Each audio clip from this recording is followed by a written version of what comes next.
તમારે પણ આવો ઘૂઘરા બનાવવા છે તો ચાલો બનાવીએ।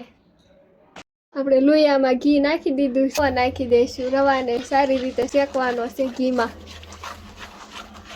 આપણો રવો એકદમ શેકાઈ ગયો, જો ગોલ્ડન કલર થઈ ગયો છે અને આપણે એમાં માવો એડ કરી દઈશું। આપણે જે દળેલી ખાંડ હતી તે એડ કરી દીધી છે, શેકાઈને રેડી થઈ ગયો, નીચે લઈ લીધો છે અને હવે એમાં આપણે ડ્રાયફ્રૂટ એડ કરી દઈશું ઉપરથી। આ છે આપણી ફૂટ જ્યુસે જાયફળ, સારી રીતે મિક્સ કરી લેવી એટલે આપણો માવો ડન।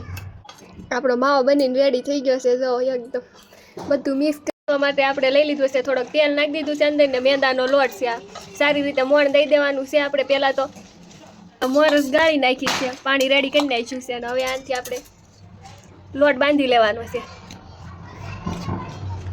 લોટ બંધાઈને રેડી થઈ ગયો છે, હવે આને આપણે કપડાથી ઢાંકી દઈશું ને 15 મિનિટ સુધી આમનામ રહેવા દઈશું ઢાંકેલો।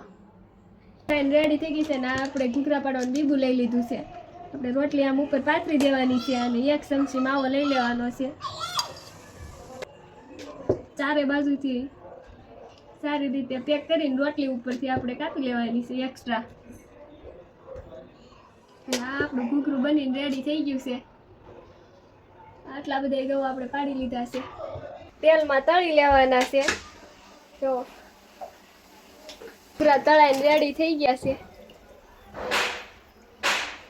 ઘૂઘરા બનીને રેડી થઈ ગયા છે બધા અને એકદમ ક્રિસ્પી થયા છે। જો